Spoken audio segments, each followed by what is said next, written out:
There are moments in life when you discover your worth, not by what you own, but by how much you can endure in silence. Margaret Lawson is on her knees on the filthy floor of a public restroom at 11:47 p.m.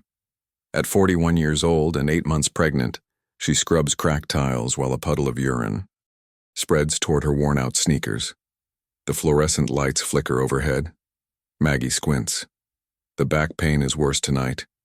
One more toilet. Just one more, she whispers to herself, using her enormous belly for support as she tries to stand. But when she attempts to rise, her legs tremble. The contraction isn't strong. Not yet. Just that familiar pressure that makes her stop, breathe, and continue. The baby moves inside her as if protesting the smell of cheap disinfectant. She had promised her child wouldn't be born like this. Alone. Tired before even taking his first breath.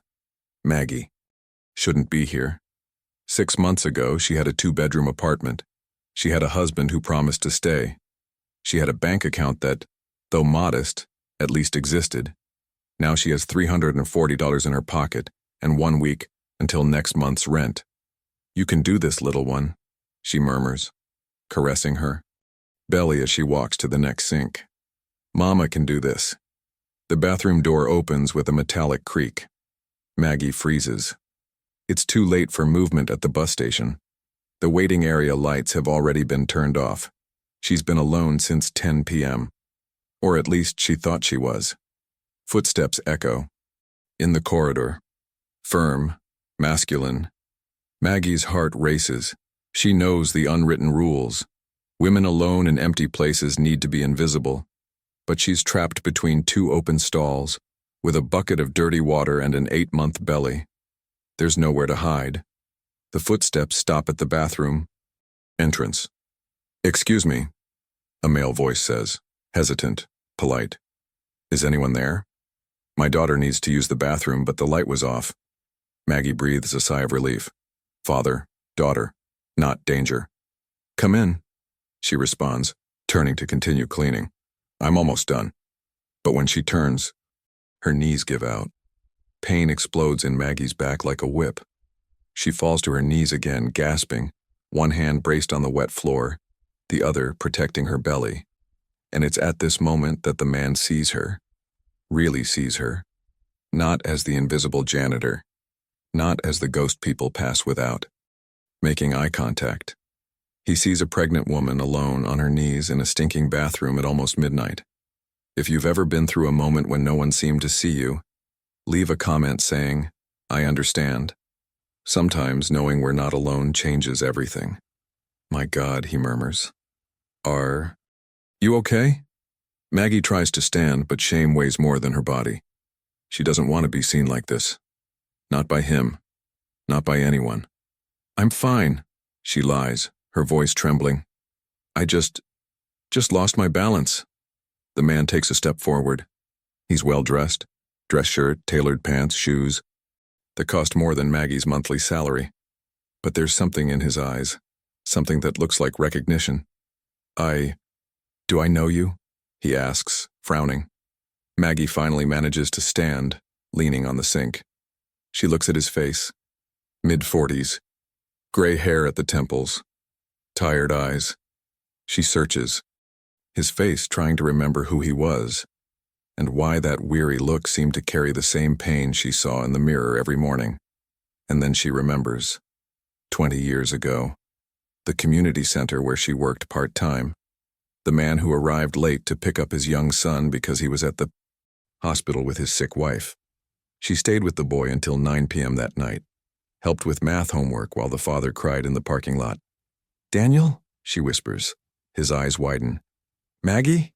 Margaret Lawson?" She nods, but before she can respond, a new contraction hits her. Stronger this time. Maggie doubles over the sink, breathing deeply, trying to control the panic beginning to rise in her throat. Because these contractions shouldn't be this close together. Not yet. Not here. "When was your last prenatal checkup?" Daniel asks, his voice suddenly urgent. Maggie closes her eyes. 3 months ago. But she's not going to tell him that. "I'm fine," she repeats, straightening up with effort. "Just Braxton Hicks. False alarms. Daniel doesn't look convinced. He looks at her swollen hands, at the ankles spilling over her old sneakers, at the employee badge hanging around her neck. And then he sees it. The advanced pregnancy, the heavy work, the time of night. All the pieces fit together into a picture he doesn't want to believe. "You're working like this?" he asks, pointing to her belly. "Shift ends at 2 a.m., Maggie responds, picking up the bucket again. "I still have 3 bathrooms to clean." "Maggie, you can't." "I can." She interrupts, firm now. "And I will. Because if I don't work, I don't eat. And if I don't eat, my baby doesn't grow." This isn't just Maggie's story. It's the story of many women who learn to survive without an audience. If you want to follow how far this courage will take her, subscribe to continue this journey with me. The silence that follows is heavier than any word. Daniel's teenage daughter appears in the doorway, stopping abruptly when she sees the scene. "Dad?" she asks, confused. "What's happening?" Daniel opens his mouth to respond. But before he can speak, Maggie feels something warm running down her legs. She looks down. For 1 second, the world goes silent, and what she sees makes her stop breathing. Maybe you know someone who has worked while pregnant, sick, or too tired to ask for help. Share this story with her. Some truths need to be remembered, because that night wouldn't end with a work shift, but with a truth that would change every life in that room. Some truths arrive quietly. Others arrive in a puddle on a bathroom floor at midnight. Maggie stares at the liquid pooling around her feet. Clear, warm, unmistakable. Her water just broke. "No," she whispers. "Not yet. Not here." Daniel sees it the same moment she does. His face goes pale. "We need to get you to a hospital," he says, moving toward her. "Now." But Maggie doesn't move.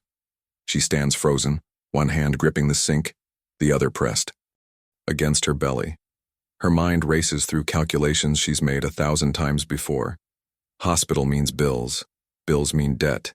Debt means losing the apartment before the baby even comes home. "I can't afford an ambulance," she says, her voice barely audible. Daniel blinks. "What?"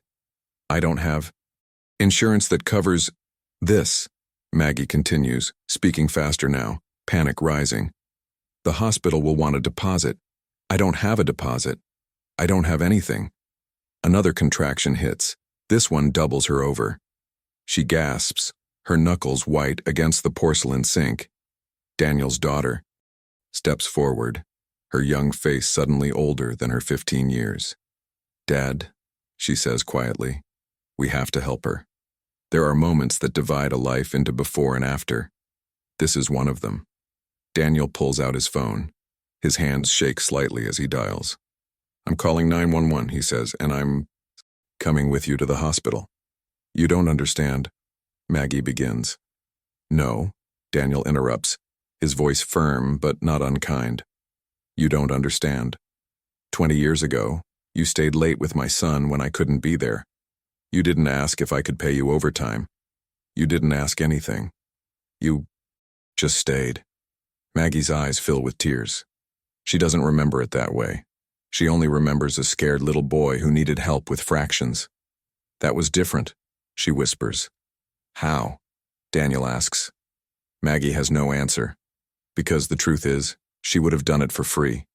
She would have stayed all night if that child needed her.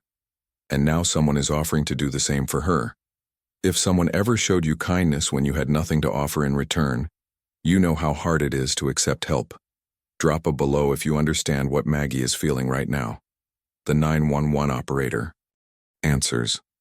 Daniel speaks quickly, giving the address of the bus station, describing Maggie's condition. "Ambulance is 6 minutes out," he says, lowering the phone. 6 minutes. Maggie looks around the bathroom she was cleaning moments ago. The dirty mop, the half-empty bucket, the cracked mirror that's reflected her exhausted face for months. This wasn't how it was supposed to happen. "My shift," she says suddenly. "I need to finish my shift or they'll fire me." Daniel stares at her. "Maggie, you're in labor." "I know," she says, a tear sliding down her cheek. "But if I lose this job, I lose everything. The weight of that sentence hangs in the air like smoke. Daniel's daughter pulls out her own phone. "What's your supervisor's number?" she asks. Maggie blinks. "What?" "Give me the number," the girl insists, her voice surprisingly steady. "I'll call them. I'll explain." "Sweetheart, you don't have to," Daniel begins. "Yes, I do," his daughter says, looking at her father with eyes that suddenly seem to see everything. "Because this is wrong, and someone has to say it." Another contraction. Stronger now, closer. Maggie's legs buckle. Daniel catches her before she falls, supporting her weight as she breathes through the pain. "How far apart are they?" he asks. 4 minutes, Maggie gasps. "Maybe less." Daniel's face goes from concerned to alarmed. "That's too close," he murmurs. "The ambulance is still 3 minutes away," his daughter says, checking her phone. Time stretches. Every second feels like an hour. Maggie can feel the baby dropping lower. The pressure is enormous. Instinct tells her something that terrifies her. This baby isn't waiting for an ambulance. "I need to sit down," she whispers. Daniel helps her to the floor, his expensive jacket cushioning the cold tile beneath her. His daughter kneels beside them, her young hand finding Maggie's. "What's your baby's name?" the girl asks softly. Maggie looks at her, surprised by the question. I haven't chosen one yet," she admits. "I was afraid to name him before I knew he was." "Okay. How many of us waited to celebrate something good because we were afraid it wouldn't last?" This story is for everyone who learned to protect their heart by hoping quietly. Subscribe so you don't miss what happens next. Because Maggie's courage deserves witnesses. The girl squeezes her hand. "He's going to be okay," she says with the certainty only teenagers possess. "And so are you." Maggie wants to believe her. But then another contraction hits. And this one doesn't stop. The pain builds and builds. A wave that crashes without receding.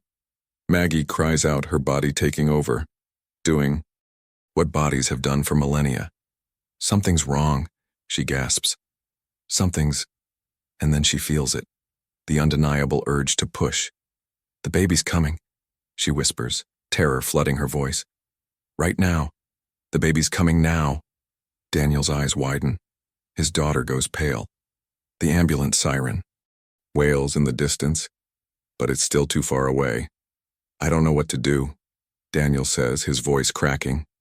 Maggie grabs his hand, her grip iron strong despite her exhaustion. "Neither do I," she whispers. "But we don't have a choice." In that moment, in a dirty bus station bathroom at 11:58 p.m., 3 strangers are about to become something else entirely. Because sometimes life doesn't wait for the right moment, the right place, or the right circumstances. Sometimes life just arrives and demands to be caught. Maggie's body knows what to do, even if her mind is screaming. What happens next will change all 3 of them forever. There are some moments you can't prepare for, moments when everything you thought you knew disappears, and all that's left is instinct. Maggie's scream echoes off the bathroom tiles. Daniel looks at his daughter, then back at Maggie. His hands hover uselessly in the air. "Tell me what to do," he says, his voice shaking. But Maggie can't speak. The contraction has her in its grip. Her body arches. Every muscle tightens. The urge to push is overwhelming, primal, impossible to resist. "Dad," his daughter shouts, "do something."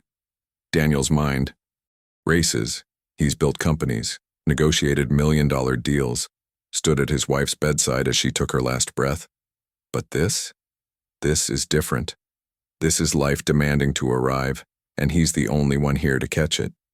"Okay," he says, forcing his voice to steady. "Okay, Maggie, listen to me. The ambulance is almost here. Can you wait? Can you..." "No!" Maggie screams. I can't stop it." Another wave. Stronger. Unstoppable. Her body is doing what bodies do, whether she's ready or not. Daniel looks at his daughter. "Call 911 back. Tell them the baby is coming right now. Ask them what to do." The girl's hands shake as she dials. Stay with me, Daniel tells Maggie, kneeling closer. Look at me. Just look at me. Maggie's eyes lock onto his. Wild. Terrified. But somewhere in that terror, there's trust. Because she has no other choice. If you've ever had to trust a stranger in your darkest moment, you know this feeling. Comment, I've been there, if this story is bringing back memories. You're not alone in what you've survived. The 911 operator's voice crackles through the phone speaker. Daniel's daughter holds it between them. Is the baby crowning? The operator asks. Clinical and calm. Daniel doesn't know what that means. Maggie does. Yes, she gasps. Oh God, yes. Then we're delivering this baby right here, the operator says. Daniel's face goes white. His daughter's eyes widen. But Maggie's body doesn't care about their fear. I need you to support her, the operator instructs. And when the next contraction comes, she needs to push. Do not pull the baby. Just catch. Just catch. As if catching a human life is that simple. Daniel positions himself, his expensive suit jacket already soaked with amniotic fluid and God knows what else. I'm here, he tells Maggie. I'm right here. And then the next contraction hits. Maggie bears down with a sound that comes from somewhere ancient and powerful, a sound women have made for thousands of years in caves, in fields, in moments when civilization falls away and only survival remains. I can see the head, Daniel shouts, his voice cracking between horror and awe. Good, the operator says. One more push, maybe two. But Maggie is already pushing again. She can't stop. Her body has taken over completely. Every cell, every muscle, every breath, focused on one single purpose. Bringing this child into the world. Daniel's daughter moves closer, her young hand finding Maggie's shoulder. You're doing it, she whispers. You're so strong. You're doing it. Those words, simple, honest, pierce through Maggie's pain. Because no one has called her strong in months. No one has seen her as anything but invisible. Until tonight. Another push, another scream.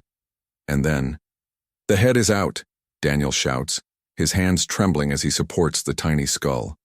Oh my God, the head is out. One more, the operator says. One more big push for the shoulders. Maggie's vision blurs. Her strength is fading. She's been working 12-hour shifts for months. Hasn't slept more than 4 hours a night. Hasn't eaten a full meal in days. Her body has nothing left to give. I can't, she whispers. I can't do it. Yes, you can, Daniel's daughter says fiercely. You've done everything else alone. But you're not alone right now. Maggie looks at this teenage girl she's known for 10 minutes and sees something she hasn't seen in her own mirror for a long time. Belief. Maybe you've had someone believe in you when you stopped believing in yourself. That moment when a stranger's faith carried you further than your own strength could. Share this story with someone who was that person for you, because that kind of courage deserves to be remembered. Maggie takes one more breath and pushes with everything she has left. The world goes silent except for her heartbeat, Daniel's breathing, the distant wail of sirens finally getting closer. And then, a baby's cry shatters the silence, small, furious, alive. Daniel catches him, slippery, pink, perfect, and lifts him onto Maggie's chest. He's here, Daniel whispers, tears streaming down his face. He's here, Maggie, your son is, you're here. Maggie's hands find her baby, her son, her reason for surviving everything. She's shaking, sobbing, bleeding, but he's breathing. His tiny chest rises and falls against hers. His eyes squeeze shut against the harsh bathroom lights. His fists clench like he's already fighting. Hi, baby, Maggie whispers. Hi, my love. Mama's here. Daniel's daughter is crying too, her hand still on Maggie's shoulder. The three of them frozen in this moment. This impossible, beautiful, terrifying moment. The ambulance pulls up outside. Footsteps pound down the hallway. But before the paramedics burst through the door, before reality comes crashing back, Maggie looks at Daniel and his daughter. Thank you, she whispers. 2 words that carry the weight of everything. Daniel opens his mouth to respond, but then he sees it. The blood. Too much blood. Pooling beneath Maggie faster than it should. The paramedics rush in and their faces change when they see. "We need to move now," one shouts. She's hemorrhaging. Everything becomes chaos. Hands lifting Maggie onto a stretcher, the baby being checked, wrapped, placed in an incubator.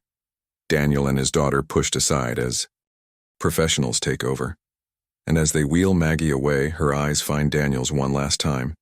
She's conscious. Barely. But conscious enough to whisper, "His name. His name is Daniel." And then her eyes close. The baby is safe. But Maggie's fight isn't over. Sometimes the hardest part comes after. The miracle. The hardest prayers are the ones whispered in hospital waiting rooms at 3 a.m. Daniel sits in a plastic chair, his hands still trembling. His suit is ruined. Blood. Fluid. The evidence of a life delivered on a bathroom floor. He hasn't moved in 2 hours. His daughter Emma sits beside him. Silent. Still processing what they witnessed. The baby, little Daniel, is in the NICU. Stable. Healthy. Crying with the fury of someone who arrived too early and too fast, but Maggie is in surgery, and no one will tell them anything. "Family only," the nurse said when Daniel asked for updates. He wanted to say, "I caught her son. I held him as he took his first breath. Doesn't that make me something?" But he didn't. Because the truth is, he's nobody to Maggie. Just a man who happened to be in the right place. Or maybe the wrong place, depending on how this night ends. Emma breaks. The silence. "She's going to be okay, right?" Her voice is small. Young again. Daniel doesn't know what to say. He's thought he was going to lose someone he loved before. Sat in rooms like this, waiting for doctors to deliver news that would split his life in 2. His wife died in a hospital 6 floors above where they're sitting now. The same antiseptic smell. The same fluorescent lights that make everyone look like ghosts. "I don't know, sweetheart," he says honestly. Emma's eyes fill with tears. "That's not fair," she whispers. "She survived everything else.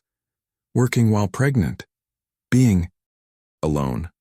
Having her baby in a bus station bathroom. She can't die now.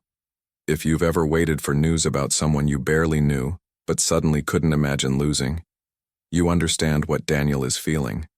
Drop A if you've sat in a waiting room praying for a stranger who became something more. Daniel pulls his daughter close. "No," he agrees. "It's not fair. Because nothing about Maggie's life has been fair. And he's only known her for 3 hours. But in those 3 hours, he learned more about courage than he has in 20 years of success." A doctor emerges through the double doors, young, tired. Her scrubs are stained. Daniel and Emma stand immediately. "Are you family?" the doctor asks. Daniel hesitates. The lie would be easy. He could say yes. Demand information.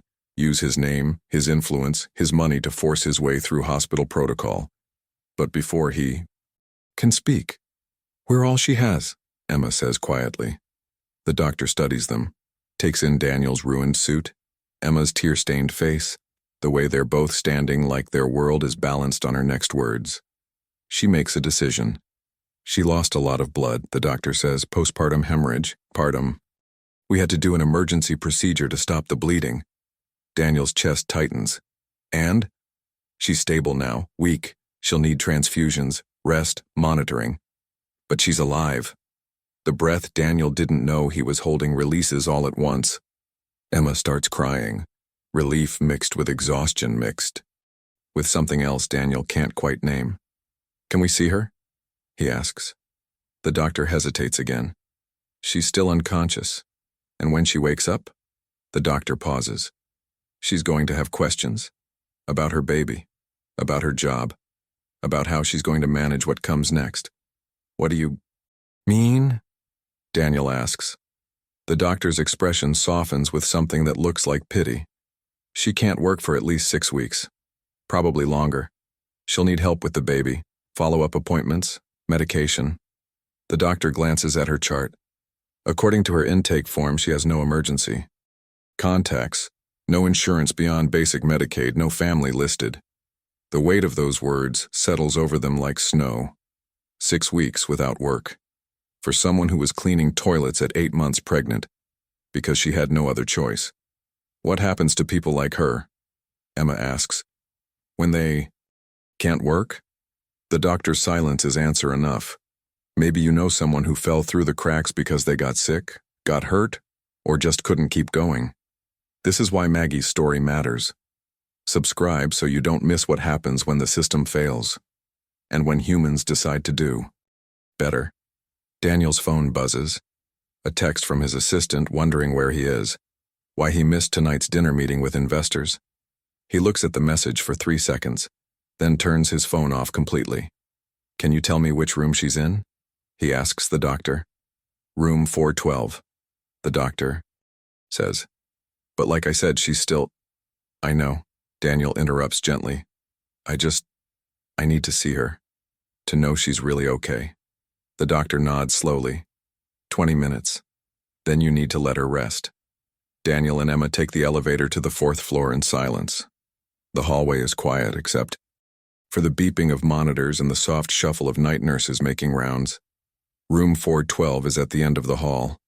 Daniel pushes the door open slowly. And there she is. Maggie looks impossibly small in the hospital bed. Pale, bruised, IVs running into both arms, monitors tracking every heartbeat, every breath, but alive. Emma walks to the bedside first. She looks so tired, she whispers. She is tired, Daniel says. She's been tired for a long time. He thinks about the Maggie he knew 20 years ago, young, hopeful, the kind of person who stayed late to help a scared little boy with fractions. When did the world take that light from her? And how many other women are out there right now scrubbing floors while pregnant, choosing between food and medicine, surviving in silence? Daniel pulls out his phone again. Not to check messages, to make a note. A reminder for tomorrow. Morning. What are you doing? Emma asks. Something I should have done years ago, Daniel says. Maggie's eyes flutter open, slowly, confused. She looks around the room. Sterile walls, beeping machines, 2 people she barely knows standing at her bedside. My baby, she whispers, panic flooding her voice. Where's my baby? He's safe, Daniel says quickly, moving closer. He's in the NICU. He's healthy, Maggie. He's perfect. Tears stream down Maggie's face. I named him, she whispers. I named him after you. Daniel's throat tightens. I know, he says softly. Thank you. Maggie's hand reaches for his, weak, trembling. I don't know how I'm going to pay for this, she whispers. The ambulance, the surgery, I don't have... Stop, Daniel says gently. Just stop. Right now you only have one job. What? Maggie asks. Heal, Daniel tells her. Everything else will figure out. Maggie stares at him, confusion and hope warring in her exhausted eyes. Why? She whispers. Why are you doing this? Daniel thinks about his wife, about the community center, about the night a young woman stayed late without being asked. Because 20 years ago you showed me what kindness looks like, he says. And I forgot. I built an empire, but I forgot. He pauses. You reminded me. Maggie's eyes close again, exhaustion pulling her back under. But before she drifts off, she whispers, Please don't let them take him from me. Daniel's jaw tightens, because he knows what she means. He knows how the system works. Single mother. No income. No support. The state could decide she's not capable. No one is taking your son, Daniel says firmly. But even as he says it, a social worker appears in the doorway, clipboard in hand, expression neutral. Mr. Wright, I need to speak. With you. It's about the baby. Sometimes helping someone means fighting a system designed to fail them. Daniel is about to learn just how hard that fight can be. There are people whose job is to protect children. And then there are moments when protection feels like punishment. Daniel follows the social worker into the hallway, his heart pounding. Emma stays with Maggie, holding her hand as she sleeps. The social worker is a woman in her 50s. Professional. Tired. The kind of tired that comes from seeing too much and being able to fix too little. "I'm Karen Mills," she says. "Child. Protective Services." 3 words that make Daniel's blood run cold. "Is there a problem?" he asks, keeping his voice steady. Karen looks at her clipboard. Ms. Lawson gave birth in a bus station bathroom. She has no stable housing, no income, no support system. She's been skipping prenatal care. Karen pauses. And according to the hospital, she's malnourished. Each word lands like a punch, because Daniel knows what's coming next. "We have concerns about her ability to provide a safe environment for the infant," Karen continues. "So what are you saying?" Daniel asks, though he already knows. Karen's expression softens slightly, but only slightly. "We're recommending temporary foster placement until Ms. Lawson can demonstrate stability. You're taking her baby. It's not a question. We're protecting a newborn," Karen corrects. "There's a difference. Is there?" Daniel wants to ask, because from where he's standing, it looks like punishing a woman for being poor. She just risked her life bringing that baby into the world, Daniel says, his voice rising. "She's been working herself to exhaustion to keep a roof over her head. And now you want to take the only thing she's been fighting for? If you've ever watched the system punish someone for struggling instead of helping them survive, you know this rage. Comment, this is wrong, if you believe Maggie deserves better. Sometimes our voices together matter more than we think." Karen doesn't flinch. "I understand your concern, Mr. Wright, but I have to think about what's best for the child. And you think growing up without his mother is what's best?" "I think," Karen says carefully, "that a newborn needs food, shelter, medical care, and supervision. Can Ms. Lawson provide those things right now? Today?" Daniel opens his mouth, closes it. Because the honest answer is no. Maggie can barely stand. She has no apartment she can safely return to, no job waiting for her, no savings, no family.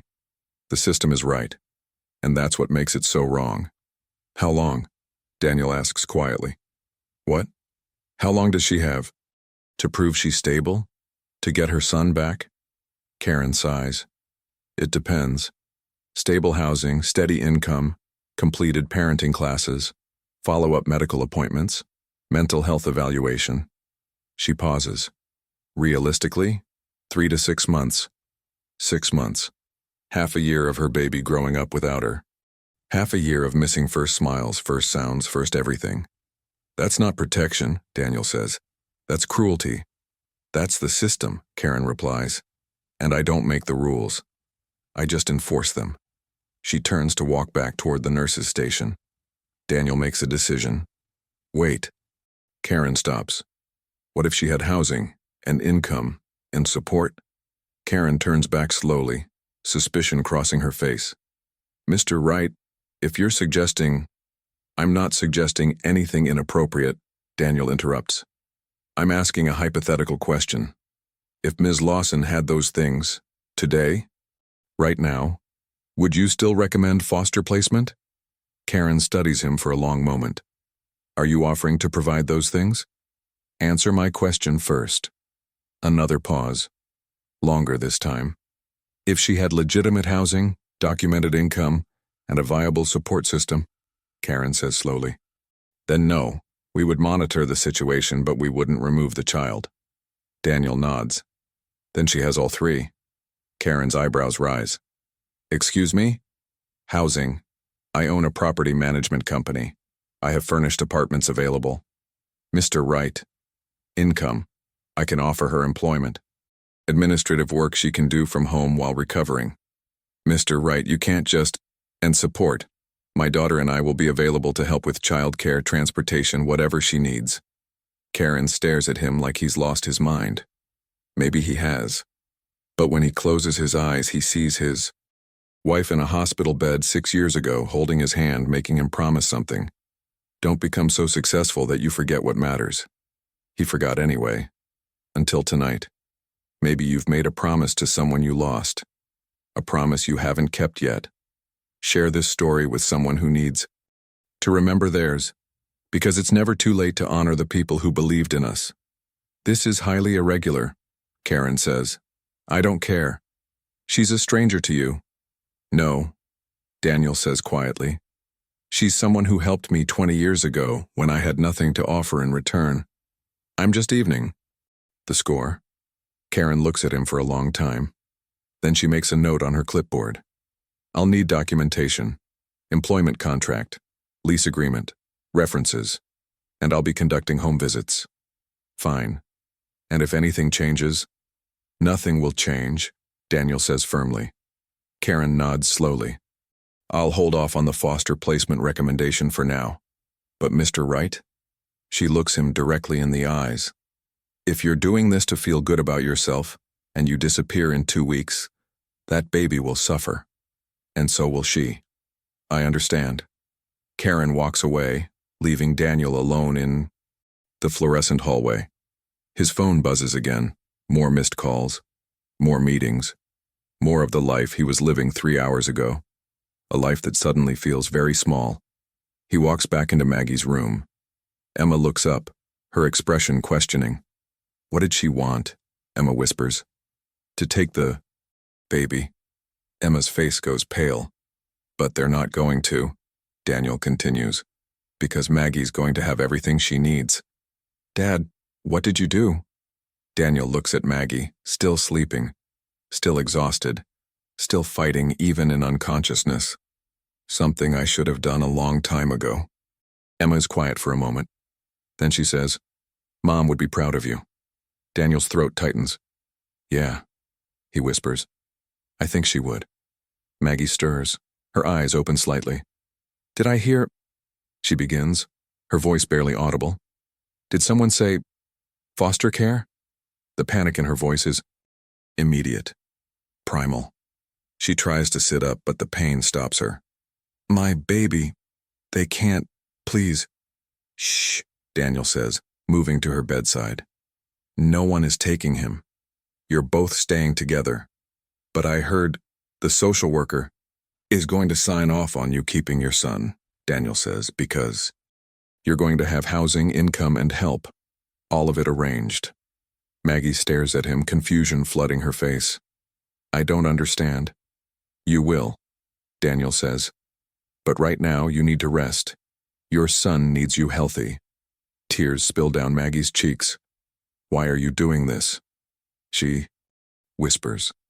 It's the second time she's asked. Daniel still doesn't have a simple answer. But he has a true one. Because kindness has to mean something, he says. Or what's the point of any of this? Maggie closes her eyes again, exhaustion winning. But before she drifts off, she whispers, I won't forget this, ever. Daniel watches her sleep and realizes he won't forget it either. Because 3 hours ago, he was a successful man who had everything. And somehow, he was also completely empty.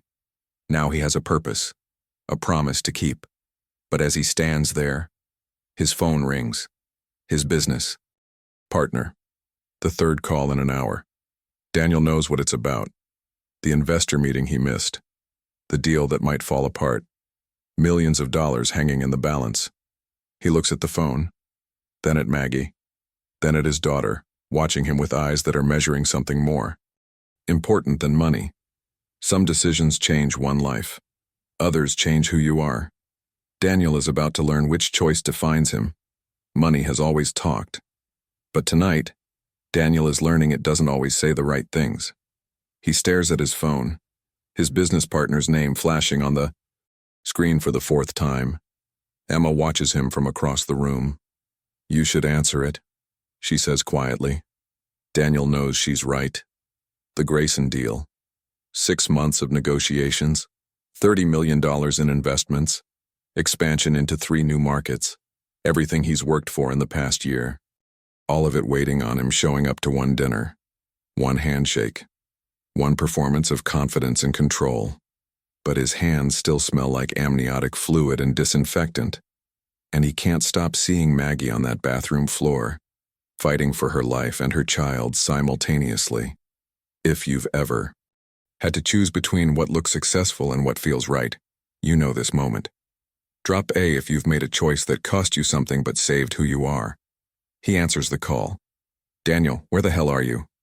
Marcus, his partner, doesn't wait for pleasantries. Grayson left an hour ago. Said if you can't be bothered to show up, he'll take his money elsewhere. I had an emergency. What kind of emergency costs us $30 million? Daniel looks at Maggie sleeping in the hospital bed. The kind that matters more, he says. Silence on the other end. Then, Daniel, I know what's going on with you tonight, but you need to fix this. Call Grayson. Apologize. Grovel if you have to. No. What? I said no, Marcus. If Grayson can't handle one missed meeting, he's not the kind of partner we need anyway. Are you insane? Marcus's voice rises. Do you understand what you're throwing away? Better than you think, Daniel says quietly. He hangs up. Emma stares at him, eyes wide. Dad, did you just... Yeah, Daniel says. I did. His phone immediately starts ringing again. He turns it off completely. Dad, that deal was everything you've been working toward. Daniel sits down heavily in the chair beside Maggie's bed. I know. Then why? Because 6 years ago I missed your mother's last good day, Daniel says, his voice breaking. I was closing a deal in Seattle.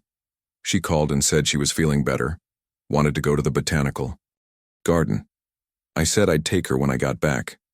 Emma goes still. But she got worse that night, and she never had another good day. Tears stream down Emma's face. I've spent 6 years building an empire to prove her death meant something, Daniel continues, that I could be successful enough to honor her memory. He looks at Maggie. But tonight I realized I've been honoring the wrong thing. She didn't want me to be rich. She wanted me to be present. Emma moves to her father, wrapping her arms around him. They sit like that for a long moment, until a nurse enters. Mr. Wright? The NICU called. Baby Daniel is awake and hungry. Miss Lawson needs to try nursing if she's able. Maggie's eyes flutter open at the mention of her son. My baby? She whispers. Can I see him? We'll bring him to you, the nurse says gently. But you'll need help. You're still very weak. 10 minutes later, a different nurse wheels in a clear bassinet. Inside, wrapped in white blankets, is the smallest human Daniel has ever seen. Baby Daniel. Eyes squeezed shut, fists clenched, mouth open in a silent cry that suddenly finds its voice. The sound fills the room, angry, alive, demanding, I've. Maggie starts crying before the nurse even reaches her bedside. Oh, she whispers. Oh, my baby, my sweet baby. The nurse lifts the infant carefully, placing him in Maggie's arms, and the world stops. Maybe you remember the first time you held your child, the weight of them, the responsibility, the love so fierce it hurt. This is why we fight. This is why we survive. Subscribe so you don't miss how Maggie and her son navigate what comes next, because this is just the beginning. Baby Daniel stops crying the moment he touches his mother's skin.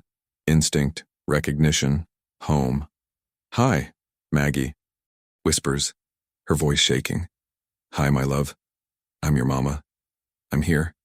I'm here now. The baby's mouth searches, rooting against her chest. He knows you, the nurse says softly. They always know.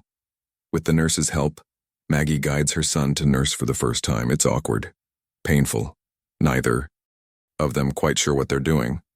But then something clicks, and the baby latches. Maggie gasps, a sound between pain and wonder. He's eating, she whispers. He's actually eating. Daniel watches from his chair, Emma beside him. Neither of them speak, because this moment doesn't need words. This moment just needs witnesses. After 20 minutes, the baby falls asleep at Maggie's breast, milk-drunk and satisfied. The nurse takes him gently. He's perfect, Ms. Lawson. Strong, healthy. You did good. Maggie watches as they place her son back in the bassinet. When can I hold him again? she asks. Every 3 hours, the nurse says. He'll need to eat, and you need to rest between. The nurse wheels the bassinet toward the door. Wait, Maggie calls out, panic in her voice. Where are you taking him? Just to the nursery, honey. He needs monitoring, and you need sleep. But he'll be safe, the nurse promises. I'll bring him back in 3 hours, I promise. The bassinet disappears through the door. Maggie stares after it, every instinct screaming to follow. But her body won't move. She's trapped by weakness and stitches and the aftermath of almost dying. He's so small, she whispers. What if something happens? What if they... She can't finish the sentence, but Daniel knows what she's afraid of. That someone will decide she's not good enough, not stable enough, not mother enough, and take her son permanently. Nothing is going to happen, Daniel says firmly. I won't let it. Maggie looks at him, really looks at him, for the first time since waking. You keep saying that, but you don't know me. You don't owe me anything. Maybe not, Daniel agrees. But I owe someone, and she's not here anymore to collect. Maggie is quiet for a moment. Then, your wife? Daniel nods. What was her name? Sarah. Tell me about her, Maggie says softly. Daniel hesitates. He hasn't talked about Sarah in years. Not really. Not beyond the polite obituary version of her life. But something about this room, this night, this exhausted woman who just named her son after him, makes him want to remember out loud. She believed people were inherently good, Daniel begins, even when they proved her wrong. Especially then. Emma moves closer, listening. She volunteered everywhere. Community centers, food banks, homeless shelters. She said if you only helped people who deserved it, you'd miss everyone who actually needed it. Maggie's eyes fill with tears. She sounds like she would have liked me, Maggie whispers. Daniel's throat tightens. She would have loved you, he says. And she would have been furious that the world let you fall through the cracks. A comfortable silence settles over them. But then Maggie speaks again. The social worker, she says. What did you tell her? Daniel takes a breath. That you're going to have housing, income, and support, starting immediately. Maggie's eyes widen. I can't accept that. I can't. Yes, you can. Daniel interrupts gently. Because if you don't, they'll take your son, and we're not letting that happen. But I'll be in debt to you forever. No, Daniel says firmly. You'll be employed. The housing is part of your compensation package, and the support is just human decency. Maggie stares at him, overwhelmed. I don't understand why you're doing this. 20 years ago, you stayed late with my son, Daniel says. You didn't have to. You weren't paid to.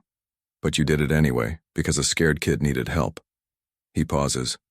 I'm just returning the favor, 20 years later. With interest. Maggie closes her eyes, tears streaming. I don't even remember that night, she whispers. I know, Daniel says. That's what made it matter. You weren't doing it to be remembered. You were just doing it because it was right. Maggie is quiet for a long moment. Then, what happens? Tomorrow? When the reality sets in? When I'm not the emergency anymore? It's the question Daniel has been avoiding. Because she's right. In the moment, everything feels clear, simple, heroic. But tomorrow, there will be paperwork, complications, his business falling apart, her recovery dragging on, his daughter watching to see if he keeps his promises. Tomorrow, Daniel says slowly, we figure it out, one day at a time. And when you regret this, I won't. How do you know? Daniel thinks about Marcus on the phone. The Grayson deal, the $30 million, all the things he's already lost in 3 hours, and somehow he doesn't feel poor. He feels like he's finally investing in something that matters. Because, he says, meeting Maggie's eyes, for the first time in 6 years, I feel like I'm doing exactly what I'm supposed to be doing. Maggie studies his face, looking for lie, the angle, the catch. But she doesn't find one. Okay, she whispers finally. Okay, I'll accept your help. Thank you. No, Maggie says, her voice stronger now. Thank you for seeing me, for making me visible again. Daniel nods, emotion thick in his throat. Emma moves to Maggie's bedside. Can I ask you something, she says, of course. When you were alone in that bathroom before we came, what were you thinking? Maggie considers the question. I was thinking, she says slowly, that if I didn't survive, at least my baby would. That someone would find him, take care of him, that he'd have a chance even if I didn't. She pauses, fresh tears falling. I was ready to disappear, as long as he got to exist. Emma's hand finds Maggie's. You both get to exist now, she whispers. And in that moment, in that hospital room, something shifts. 3 people who were strangers 4 hours ago become something else. A family? Not quite, but something just as important. A promise kept, a circle closed, a debt repaid. Maggie's eyes drift shut, exhaustion finally winning. Daniel and Emma sit with her as she sleeps, and outside the window, the sun begins to rise on a day that none of them planned, but all of them need. Tomorrow brings paperwork, reality, and the hard work of keeping promises. But tonight, 3 lives changed forever in a bus station bathroom. And sometimes, that's where miracles begin. Dawn doesn't care about the promises you made at 3 a.m. It arrives. Anyway, demanding you keep them in daylight. Daniel wakes in the hospital chair, his neck screaming in protest. Emma is asleep across 2 chairs, her jacket bundled as a pillow. Maggie is awake, staring at the ceiling with the hollow eyes of someone who's just realized last night was real. Good. Morning, Daniel says quietly. Maggie turns her head slowly. I thought maybe I dreamed it, she whispers. The rescue, the promises, all of it. You didn't dream it. Then I need you to understand something, Maggie says, her voice stronger now. I've spent 6 months surviving on my own. I learned not to trust promises. Daniel sits up straighter. I know. So when reality hits you today, when you realize how complicated this actually is, I won't blame you for walking away. Maggie, I'm serious, she interrupts. You have a life, a business, a daughter who needs you. You don't need a charity case. Daniel leans forward. Is that what you think this is? Charity? What else would you call it? A debt repaid, a circle closed, a promise kept to someone I lost. Maggie's eyes fill with tears again, but before she can respond, the door bursts open. A man in an expensive suit storms in, mid-50s, angry, clearly used to being in charge. Daniel, what the hell is going on? He demands. Marcus, Daniel's business partner. Daniel stands slowly, positioning himself between Marcus and Maggie. Keep your voice down, Daniel says coldly. This is a hospital. This is a disaster, Marcus hisses. Grayson pulled out, completely. 30 million gone because you couldn't be bothered to show up. I was busy.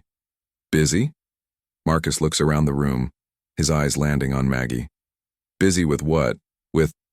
He stops, taking in the scene. The hospital bed, the IV lines, the woman who clearly just gave birth. His expression shifts from anger to confusion. Who is this? If you've ever watched someone judge a situation they don't understand, you know this moment. Comment. Listen first, if you believe people deserve to tell their own stories before others write them. None of your business, Daniel says. It is my business when you blow up our company for what, Marcus? Daniel's voice is dangerously quiet now.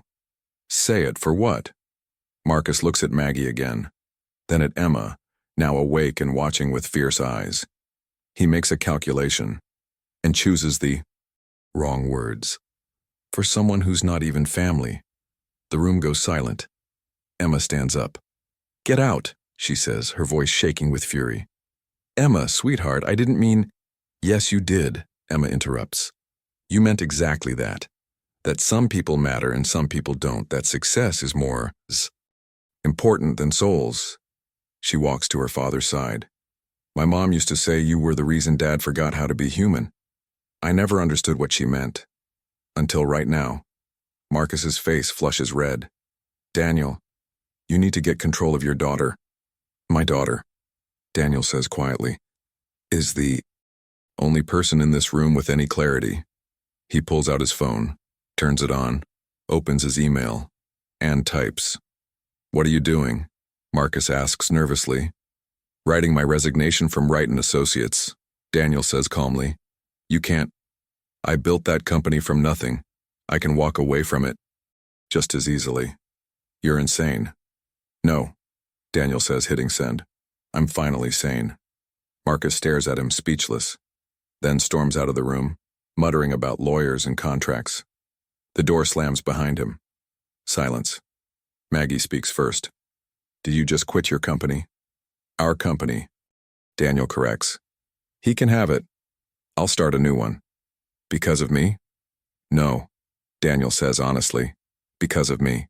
Because I've been building the wrong thing for 6 years. Emma hugs her father tightly. Mom would be so proud, she whispers.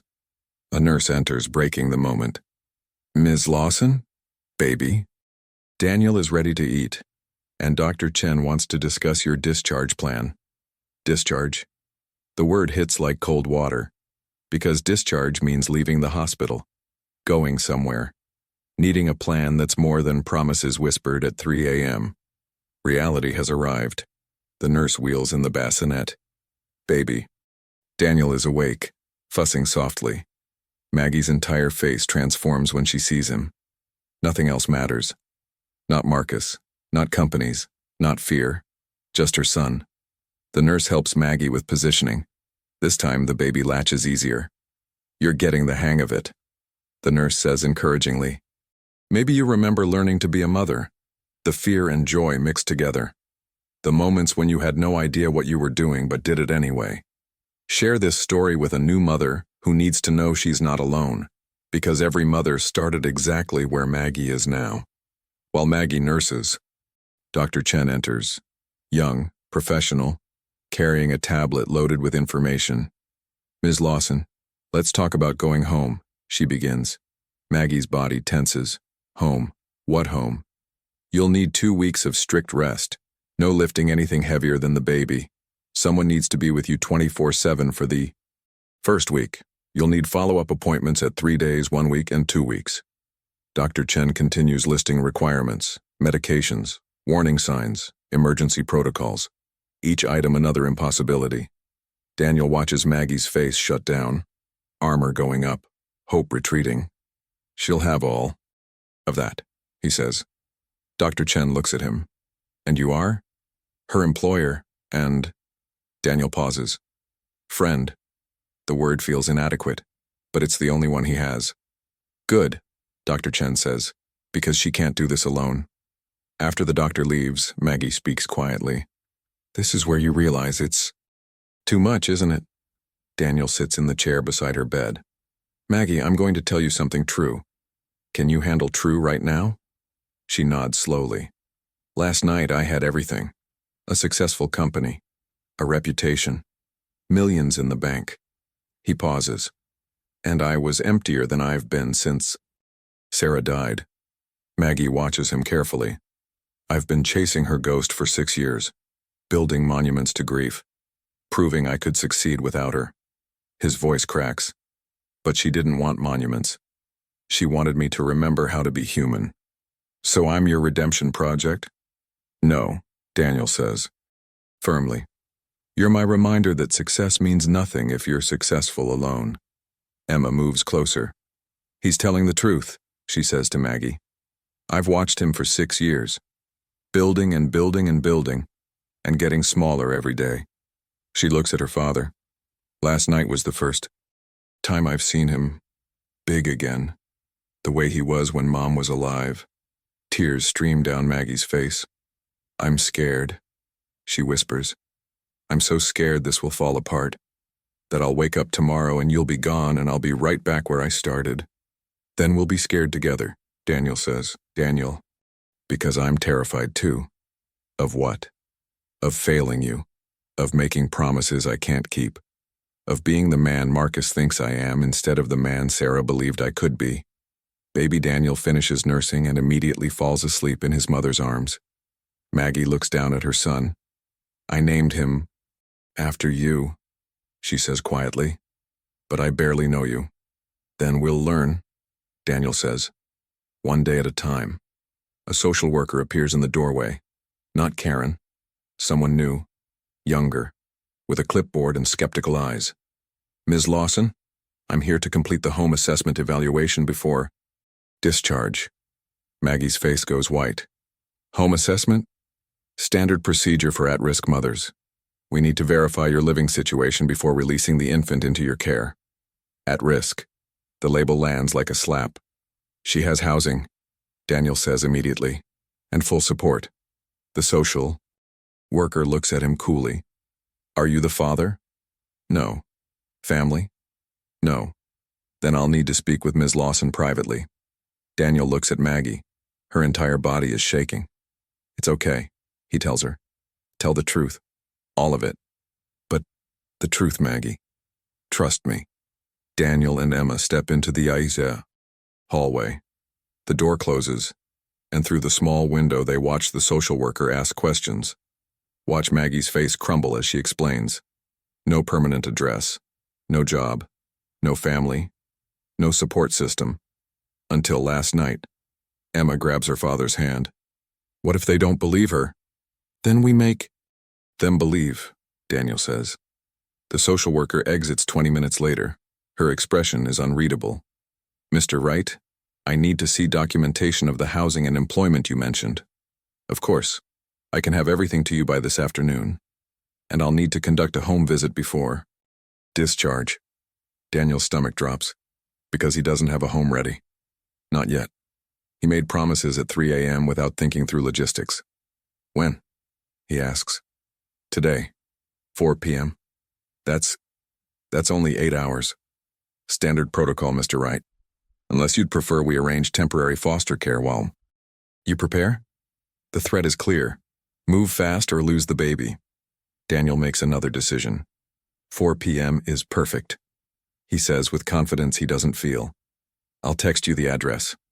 The social worker nods and walks away. Emma stares at her father. Dad, you don't have an apartment ready. No. We have 8 hours to furnish a home for a newborn and his mother. I know. How are we going to? Daniel pulls out his phone, starts making calls. The same way Sarah would have, he says, by asking for help. Sometimes miracles require logistics, and sometimes the hardest part of helping someone is admitting you can't do it alone. Daniel has 8 hours to turn promises into reality. Miracles take faith, but they also take furniture, diapers, and a working refrigerator. Daniel stands in the hospital parking lot, phone pressed to his ear, making a list that grows longer every minute. Crib, changing table, diapers, formula, bottles, clothes, a place for Maggie to sleep, to heal, to become a mother. 8 hours to build a home from nothing. Emma scrolls through her phone beside him. Dad, we need help, she says. Like, a lot of help. I know. So who do we call? Daniel. Thinks about his contacts. Business associates, investors, people who know him as successful, powerful, in control. Not as someone frantically trying to furnish an apartment for a woman he met 4 hours ago. Your mother's friends, he says suddenly. Emma looks up, surprised. From the volunteer network, the community center. They know how to mobilize fast. Emma's eyes light up. Mom's phone, she whispers. I still have her contacts. She pulls up a list Daniel hasn't looked at in 6 years. Names he remembers from another lifetime. Sarah's army of kindness. Start calling, Daniel says. Tell them what we need. Tell them it's what Sarah would want. If you've ever kept someone's phone contacts because deleting them felt like losing them twice, you understand this moment. Drop a, if you believe the people we love leave behind more than memories. They leave missions unfinished. Emma makes the first call. Mrs. Rodriguez, this is Emma Wright, Sarah's daughter. I know this is random, but I need your help. Daniel calls his property manager. I need the furnished 2-bedroom on Maple Street, available immediately. Don't care what it costs. Mr. Wright, that unit isn't cleaned yet. Previous tenant just moved out. I need it by 4 p.m. today, spotless, utilities on, kitchen stocked. A pause. That's impossible. Make it possible, Daniel says. Please, a baby's life depends on it. Something in his voice must land. I'll see what I can do. Daniel hangs up and immediately dials another number, his accountant. I need an employment contract drafted today. Entry-level administrative position, remote work, full benefits, housing stipend included. Daniel, what's going on? Something I should have done years ago. Can you do it or not? I'll have it by noon. Next call. His doctor. I need a referral for a new patient, postpartum care. She has Medicaid but needs someone good. Someone who won't judge. I know someone. Let me make calls. Call after call after call. Each one a piece of the impossible puzzle. Emma finishes her conversation, her face flushed with emotion. Mrs. Rodriguez is calling everyone from Mom's volunteer network. They're meeting us at the apartment at 1 p.m. with supplies. Really? She said. Emma's voice breaks. She said they've been waiting 6 years for someone to need them the way Mom did. That this is exactly the kind of thing she'd want them to do. Daniel pulls his daughter into a hug. Your mother had an army, he whispers, and we just called them back to duty. They return to Maggie's room. She's sleeping, baby Daniel in the bassinet beside her bed, both exhausted, both fragile. Daniel watches them and realizes this isn't about him being a hero. It's about building a system that doesn't fail people like Maggie in the first place. But first, they need to survive today. Maybe you've watched someone struggle while the system watched and did nothing. This is why communities matter more than policies. Subscribe to see how neighbors become family when institutions fail, because that's where real change begins. At 11 a.m., Daniel drives to the apartment building. Maple Street, a quiet neighborhood, safe, close to a park. The building manager meets him outside. I've got 12 people inside. Cleaning, she says. But Mr. Wright, this is asking a lot on short notice. I know, and I'm grateful. Inside, the apartment is chaos. Cleaning crews scrubbing floors, someone installing a smoke detector, another person testing the stove. It's bare, empty, just walls and potential. Daniel's phone. Mrs. Rodriguez. We're 10 minutes away. We have cribs, clothes, dishes, food. How much space do you have? Enough, Daniel says. Please tell me you have a rocking chair. 3 of them. At 1 p.m., cars start arriving. Station wagons, minivans, packed with supplies and stories. Women and men Daniel hasn't seen in years. Sarah's people. They pour into the apartment like a rescue operation, because that's exactly what it is. Where does the crib go? Someone asks. Bedroom on the right, close to the mother's room. Who needs formula? Newborn. Born last night. I brought 6 cans. And bottles. Where's the kitchen? People work without questions. Someone assembles furniture. Another stocks the pantry. A third arranges diapers and wipes in the bathroom. Emma moves through the apartment, directing traffic, her mother's organizational skills flowing through her. By 2 p.m., the apartment is transformed. A home. The living room has a comfortable couch, a rocking chair, soft lighting. The kitchen is stocked with simple meals, snacks, the basics of survival. The bedroom has a bed with clean sheets, a nightstand, a lamp. And the nursery makes Daniel's throat tight. A white crib with soft blankets, a changing table stocked with everything a baby needs, a mobile hanging above, playing soft music, stuffed animals arranged on a shelf, and on the wall someone has hung a simple wooden sign. Welcome home, Daniel. Emma finds her father staring at it. Mom would love this, she whispers. Yeah, Daniel says. She really would. Mrs. Rodriguez approaches, her eyes knowing. Sarah called me the night before she died, she says quietly. She made me promise something. Daniel turns to her. What? She said, when Daniel forgets how to see people, remind him. Make him remember that success isn't about building empires, it's about building each other up. Tears stream down Daniel's face. "I forgot," he whispers. "I forgot everything." "But you're remembering now," Mrs. Rodriguez says, squeezing his hand. "And Sarah would be so proud." By 3:30 p.m., the apartment is ready. More than ready. It's a home built by a community in 4 hours. Proof that when people care, impossible becomes inevitable. At 3:45 p.m., Daniel texts the social worker the address. Then he and Emma return to the hospital. Maggie is awake, anxiety written across her face. "Did you?" she begins. "It's ready," Daniel says. "Your home is ready." "How? How did you?" "We asked for help," Emma says simply. "And people showed up." A nurse enters. "Ms. Lawson, you've been cleared for discharge. Let's get you and baby ready to go." Maggie looks terrified. What if they don't? Approve? What if the social worker? "She'll approve," Daniel says with confidence, "because that apartment isn't just 4 walls. It's proof that you're not alone." At 4 p.m. exactly, they arrive at the Maple Street apartment. The social worker is already there, clipboard in hand, expression neutral. "Shall we?" she says. Daniel unlocks the door. The social worker steps inside and stops. She walks through slowly, methodically, checking the crib, the smoke detectors, the locks on windows, the food in the pantry, making notes. Her face reveals nothing. Maggie holds baby Daniel close, her entire body shaking. This is it, the moment that decides everything. After 20 minutes, the social worker returns to the living room. She looks at Maggie, then at Daniel, then at her clipboard. "Ms. Lawson," she says slowly. Everyone holds their breath. "This residence meets all safety requirements. You have adequate support and resources."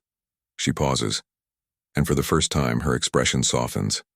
"I'm approving discharge. Baby Daniel can go home with you today." Maggie's legs give out. Daniel catches her before she falls. "Thank you." Maggie sobs. "Thank you, thank you, thank you." The social worker nods. "I'll be conducting follow-up visits, weekly at first. But Ms. Lawson?" Maggie looks up through tears.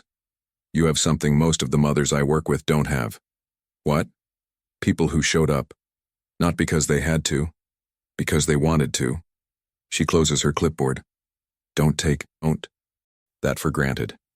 After the social worker leaves, Maggie stands in the middle of her new living room, her son in her arms, a home around her, people who care waiting to see if she's okay. "I don't understand," she whispers. "Why would strangers do this for me?" Mrs. Rodriguez steps forward. "Because 6 years ago someone we loved taught us that kindness is the only currency that matters. And today we finally got to spend it the way she would have wanted." Maggie looks at Daniel. "Thank you," she says, "for everything." "Don't thank me yet," Daniel says with a small smile. "You haven't seen how bad I am at changing diapers." Emma laughs. For the first time in hours, everyone laughs. Relief, joy, exhaustion, all mixing together. Baby Daniel, sensing the mood, lets out a tiny cry. "He's probably hungry," Maggie says. "Then let's feed him," Daniel says. "In your home." Your home. 2 words that mean everything. Maggie sits in the rocking chair, and as she nurses her son in a room filled with love, she finally believes it might be possible to survive, to heal, to be more than her worst moment. Daniel watches from the doorway, and for the first time in 6 years, he feels like he's exactly where he's supposed to be. The apartment is ready. The baby is home. But the hardest work is just beginning. Learning to trust, to heal, and to build a life worth living. Sometimes the miracle isn't the rescue. It's what comes after. Everyone tells you bringing a baby home is magical. No one tells you it's also terrifying. Maggie sits in the rocking chair, baby Daniel finally asleep in her arms after an hour of crying. It's 2 a.m. She hasn't slept in 36 hours. Her body screams with every movement.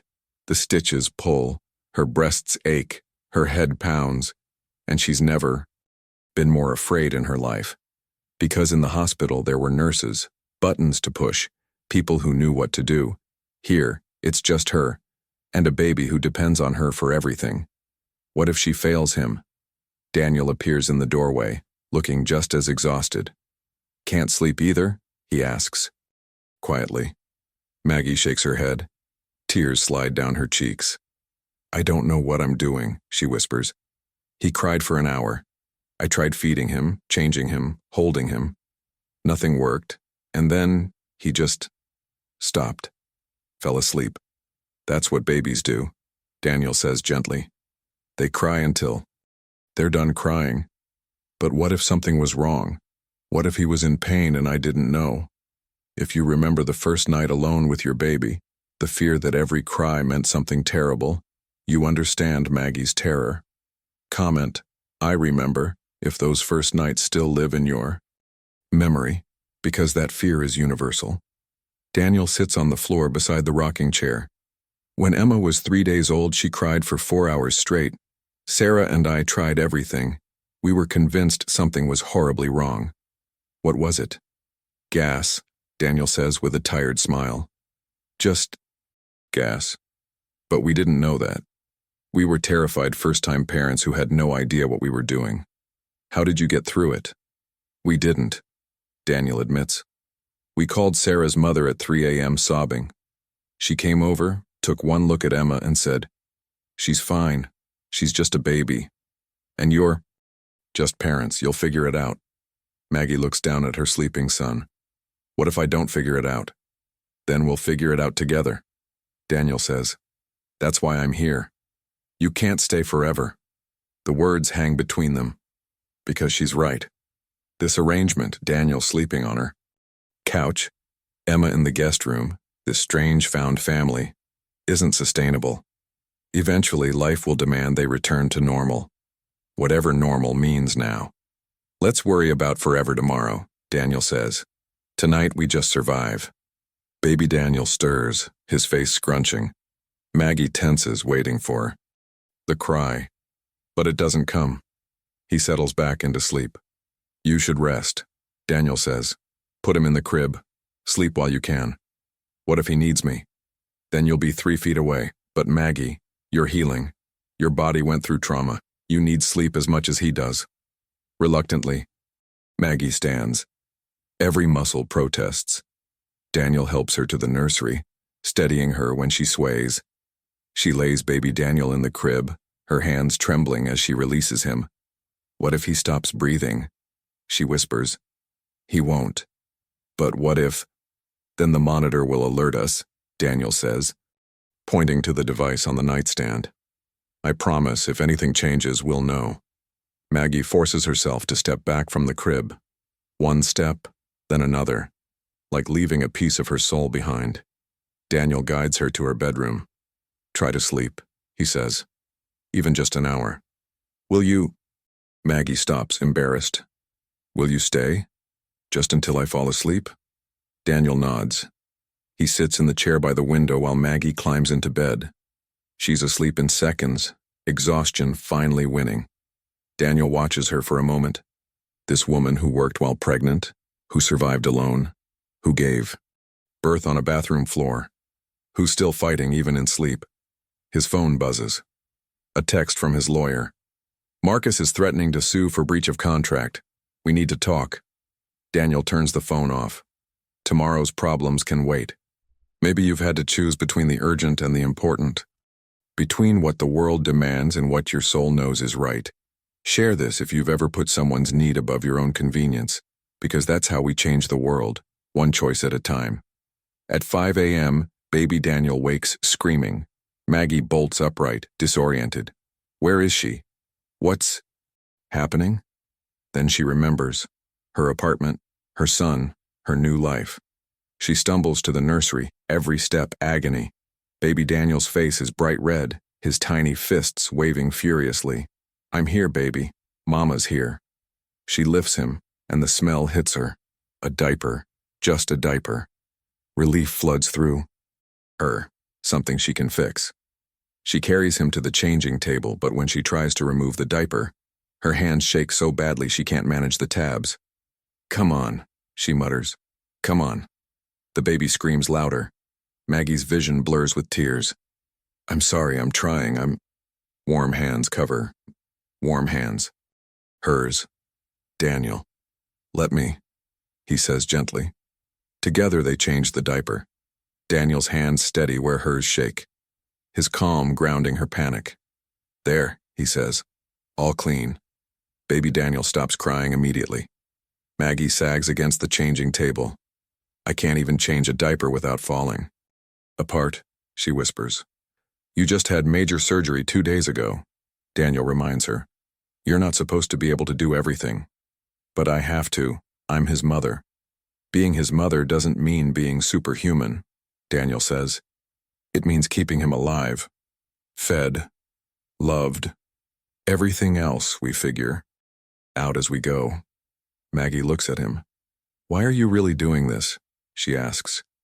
And don't say it's about 20 years ago. That doesn't explain waking up at 5 a.m. to change diapers. Daniel is quiet for a long moment. When Sarah was dying, he finally says, she made me promise something. She said, don't let my death make you smaller. Let it make you bigger. He pauses. I broke that promise. I got smaller, built walls, focused on success instead of significance. And I'm your redemption?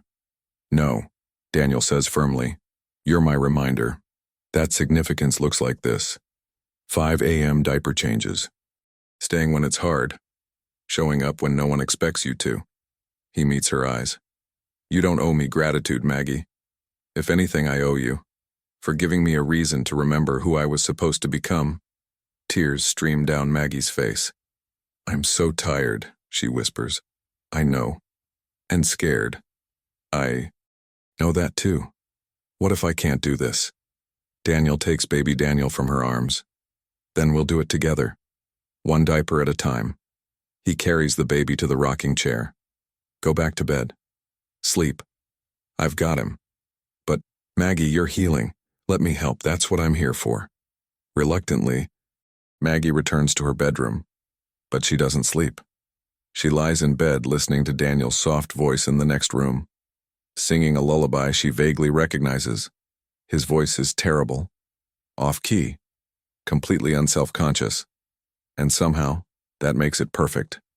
At 7 a.m., Emma emerges from the guest room. How's everyone doing? She asks, finding her father still in the rocking chair, baby Daniel asleep on his chest. Surviving, Daniel says with a tired smile. That's all we're aiming for? For now? That's everything. Emma looks toward Maggie's closed bedroom door. Is she okay? She's exhausted, terrified, overwhelmed. So, normal new mother stuff? Normal new mother stuff without support, money, or experience. Daniel corrects. Which is significantly harder. Emma sits on the arm of the rocking chair. Dad, can I ask you something? Always. What happens when she doesn't need us anymore? When she's stable and healed and can do this alone? Daniel considers the question. Then we'll have done our job. But what if... Emma hesitates. What if I don't want to go back to how things were? Before all this? Daniel looks at his daughter. Really looks at her. And sees someone who's been waiting for him to wake up for 6 years. Me neither, he admits. So what do? We figure out what comes next, Daniel says. Together. A knock at the door interrupts them. Daniel carefully places baby Daniel in his bassinet and answers. It's Mrs. Rodriguez carrying bags of food. I figured you'd all be too tired to cook, she says. Behind her, 3 other women from Sarah's volunteer network. We're doing shifts, one explains. Someone will check in every day, bring food, help with whatever's needed. You don't have to, Daniel begins. We know, Mrs. Rodriguez says. But Sarah built a community, and communities show up. She pauses. Besides, Maggie's one of us now. We take care of our own. Emma helps them unload food into the kitchen, casseroles, soups, meals that just need reheating, provisions for survival. When Maggie emerges an hour later, the apartment smells like home, and the table is surrounded by women she doesn't know. who somehow feel like family anyway. We made breakfast, Mrs. Rodriguez says. Sit, eat, let us fuss over you. Maggie sits, overwhelmed. I don't understand, she whispers. Why are you all doing this? One of the women, an older grandmother with kind eyes, speaks. Because 30 years ago I was you. Single mother, no support, terrified, and a stranger showed up with diapers and kindness. She pauses. I never forgot her, and I promised myself that when I could, I'd be that stranger for someone else. Another woman nods. We've all been saved by strangers at some point. This is how we pay it forward. Maggie looks around the table, at faces that were strangers 24 hours ago, who are now witnesses to her survival. Thank you, she whispers. No thanks needed, Mrs. Rodriguez says. Just promise us. One thing. What? That someday when you're on your feet, you'll do the same for someone else. Maggie nods, tears streaming. I promise. Baby Daniel starts crying from the other room. Maggie starts to stand, but one of the women gently pushes her back down. You eat. We'll get him. And for first time in 6 months, Maggie lets someone else carry the weight. Just for a moment. Just long enough to breathe. Daniel watches from the kitchen doorway and realizes this is what Sarah meant. Not grand gestures, not monuments, just people showing up. One meal at a time, one diaper at a time, one moment of grace at a time, building a life worth living, together. The first night survived, but there are many more ahead. Some will be harder, some will test every promise made. But for now, in this moment, there is food, community, and hope. Sometimes that's enough. Time doesn't heal all wounds, but it does teach you which scars made you stronger. Maggie stands at the window of her apartment, watching snow fall softly on Maple Street. Baby Daniel, no longer quite so small, sits in his bouncer, cooing at a stuffed elephant. 6 months. 6 months since a bus station bathroom. Since blood on tile floors. Since promises whispered at 3 a.m. 6 months of learning to be a mother. To accept help. To believe she deserves both. The apartment looks lived in now. Photos on the walls.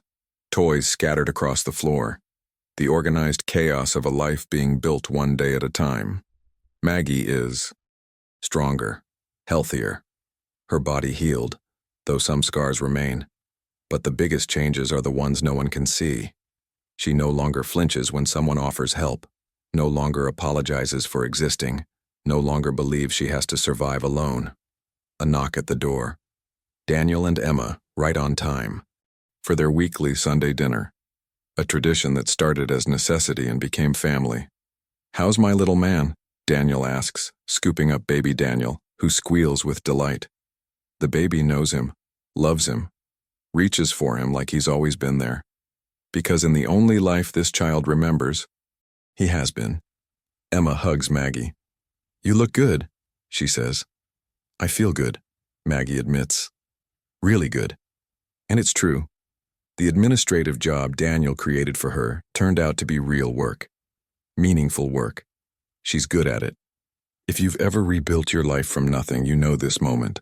When you realize you're not just surviving anymore, you're living. Comment, I rebuilt, if you know the pride of standing on your own 2 feet again. They eat dinner together, pasta and salad, simple, comfortable. Baby Daniel sits in his high chair, enthusiastically smashing sweet potatoes into his hair. He's got your determination, Daniel observes, watching Maggie patiently clean the baby's face for the 3rd time. And your stubbornness, Maggie counters with a smile. Emma laughs.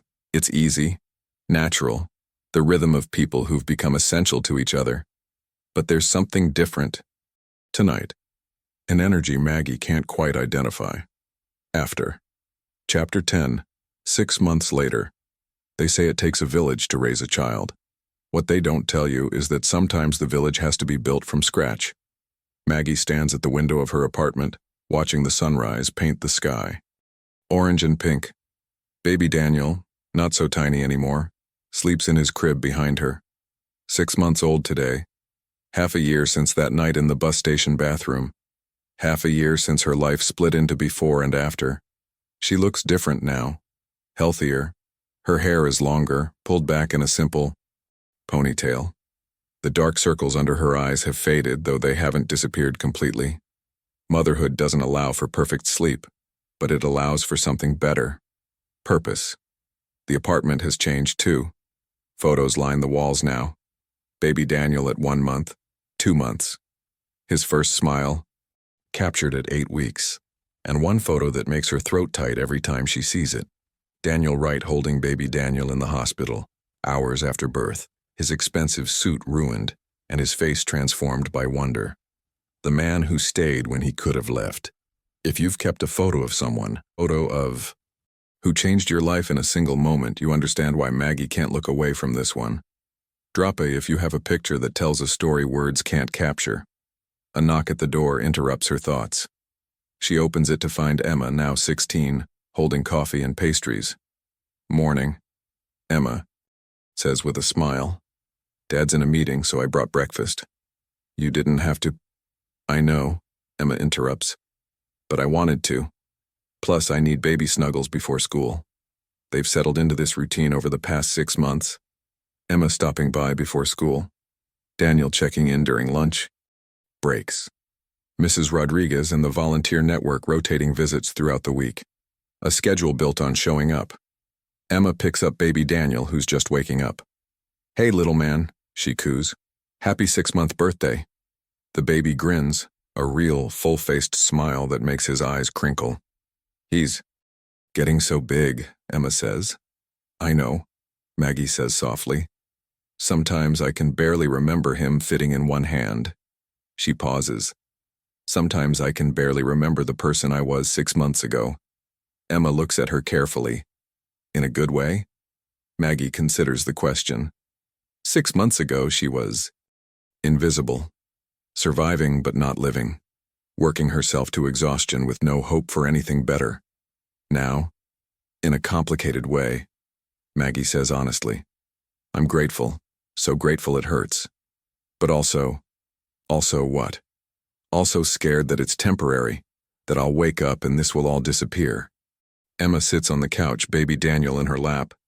"You know what my mom used to say?" "What?" "That fear of losing something good is just proof you're finally living. Dead people don't worry about losing anything." Maggie smiles despite herself. "Your mother was wise." "She was," Emma agrees. "And she would have loved you." The words land gently, but they land. Because Maggie has spent 6 months in the shadow of Sarah Wright's legacy, the apartment provided by a woman who believed in kindness, the community mobilized by a woman who built networks of care, the daughter and husband trying to honor a promise made in a hospital room years ago. Sometimes Maggie wonders if she's living her own life or borrowing someone else's. Baby Daniel starts fussing. "Someone's hungry," Emma says, handing him to Maggie. Maggie settles into the rocking chair, the same one she's nursed in hundreds of times now. The motion automatic, comfortable, hers. Emma watches with something like admiration. "You make it look easy now." "It's not," Maggie says. "But I've learned that most things worth doing aren't easy. They just become familiar. Maybe you remember when caring for your child stopped feeling impossible and started feeling like breathing. Comment I remember if you survived those early months and came out stronger, because that transformation deserves recognition." After Emma leaves for school, Maggie's phone rings. "Daniel." "Hey," he says, his voice warm. "How's the birthday boy?" "Perfect." Smiley. "Growing too fast." "They do that," Daniel says. "Listen, can we talk later? In person?" Something in his tone makes Maggie's stomach clench. "Is everything okay?" "Everything's fine," Daniel assures her. There are some things we need to discuss. About the future." "The future." The word Maggie has been avoiding for 6 months. Because the present is manageable. The present is survive today, wake up tomorrow, repeat. But the future requires planning, decisions, facing the reality that this arrangement can't last forever. "Okay," Maggie says quietly. "When?" "Tonight?" After you. Put Daniel down. Okay. Daniel hangs up, and Maggie sits in the rocking chair, her son in her arms, wondering what the future means. Is he ending this arrangement? Has she overstayed her welcome? Has the charity run its course? She looks around the apartment that became home and realizes she's strong enough to lose it now. 6 months ago, losing this would have destroyed her. Now, it would hurt, but she'd survive. Because she's not the same person who cleaned toilets at 8 months pregnant. She's someone who fought her way back from the edge and learned she's stronger than she ever imagined. That evening, after baby Daniel is asleep, Daniel arrives. He looks nervous, more nervous than she's seen him since that first night. Should I be worried? Maggie asks, trying to keep her voice light. No, Daniel says quickly. No, definitely not. I need to talk to you about something important. He sits on the couch, running his hands through his hair. A gesture Maggie has learned means he's about to say something difficult. The past 6 months have been, he begins, then stops. They've changed me, changed Emma, changed everything. I know, Maggie says quietly. They've changed me too. When I met you in that bathroom, I thought I was helping you. But the truth is, you saved me. Maggie blinks, confused. Daniel, I was literally dying on a bathroom floor. And you reminded me what it means to be human. Daniel interrupts. To care about something more than success. To show up even when it's hard. He pauses. I've been working on something for the past 3 months. He pulls out a folder. What is this? A foundation, Daniel says. The Sarah Wright Foundation for Single Parent Support, housing assistance, job training, child care, medical care. Everything you needed and couldn't find. Maggie stares at him. You created a foundation. Because of me? Because of you? Because of Sarah? Because of every parent who falls through the cracks while society watches. He opens the folder. And I want you to run it. Maggie's breath catches. What? You know what it's like, you've lived it. No one is more qualified to help others through this than someone who survived it themselves. Daniel, I don't have experience with. You have the only experience that matters, Daniel says firmly. You know what it feels like to be invisible, to be judged, to need help and not know where to find it. He pauses. You can teach others what you learned and make sure no one else has to clean bathrooms at 8 months pregnant because society failed them. Tears stream down Maggie's face. I don't know what to say. Say yes, Daniel urges. Say you'll take this pain you survived and transform it into purpose. Maggie looks at the folder, at the logo someone designed, a circle of hands, supporting each other, at the mission statement that echoes her own story. This is real? She whispers. This is real. Funded. Ready to launch. We have office space, a board of directors, Mrs. Rodriguez and her network as volunteers. But I'm still healing, still learning how to be a mother. So you'll work part-time, Daniel says. From home when you need to. We'll build this around your life, not force your life around it. He meets her eyes. Maggie, you've spent 6 months proving you can survive. Now I'm asking you to help others do the same. If someone once gave you a chance you didn't think you deserved and it changed everything, you know this feeling. Share this story with someone who needs to hear that. Their struggle has purpose, because survival is just the beginning. Maggie stands, walking to the window, the same window where she watched the sunrise this morning, where she's watched hundreds of sunrises over 6 months, each one proof she made it through another night. When I was in that bathroom, she says quietly, I thought my story was over, that I'd give birth and disappear and no one would remember I existed. She turns to face Daniel. But you saw me. You remembered. And you decided my story wasn't over. It was just beginning. Tears stream down her face. Yes, she whispers. Yes, I'll do it. Daniel stands, relief flooding his face. Thank you. Thank you for trusting me. No, Maggie interrupts. Thank you. For everything. For staying. for building this, for making me believe I'm worth more than survival. They stand in the quiet apartment. Two people whose lives collided in a moment of crisis. Who built something beautiful from the wreckage? What do we do now? Maggie asks. Now? Daniel smiles. Now we change the system that failed you. One parent at a time. 3 months later, the Sarah Wright Foundation opens its doors. The ribbon-cutting ceremony is small but meaningful.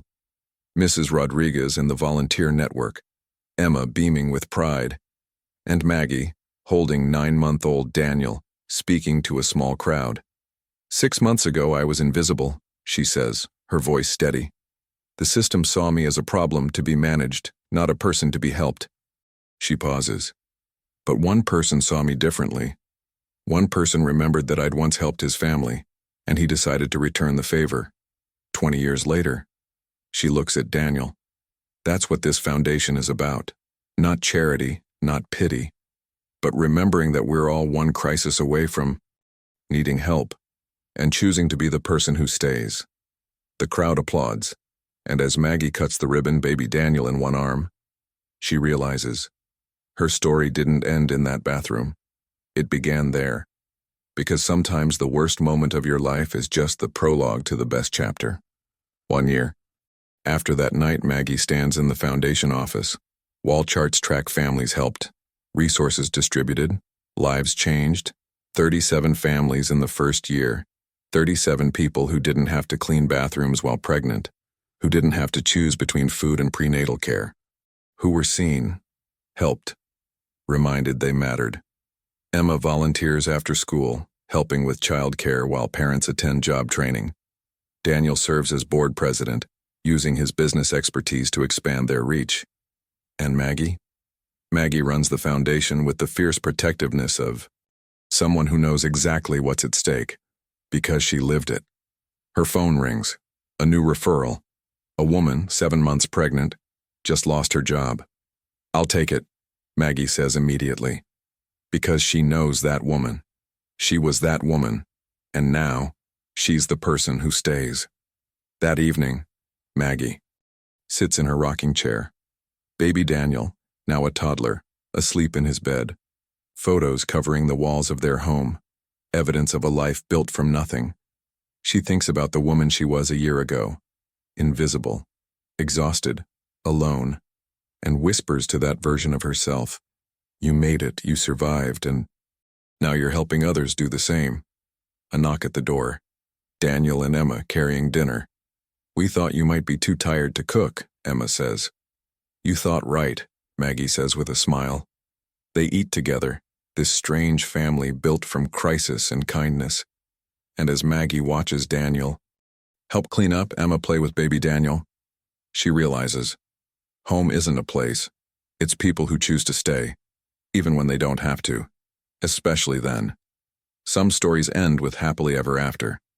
This one ends with something better, happily ever continuing, because the best endings are really just beginnings in disguise. And sometimes the person you save ends up saving you right back. Thank you for following Maggie's journey. If this story touched you, share it with someone who needs to remember. You are not invisible. You are not alone. And your worst moment might just be the beginning of your most beautiful chapter.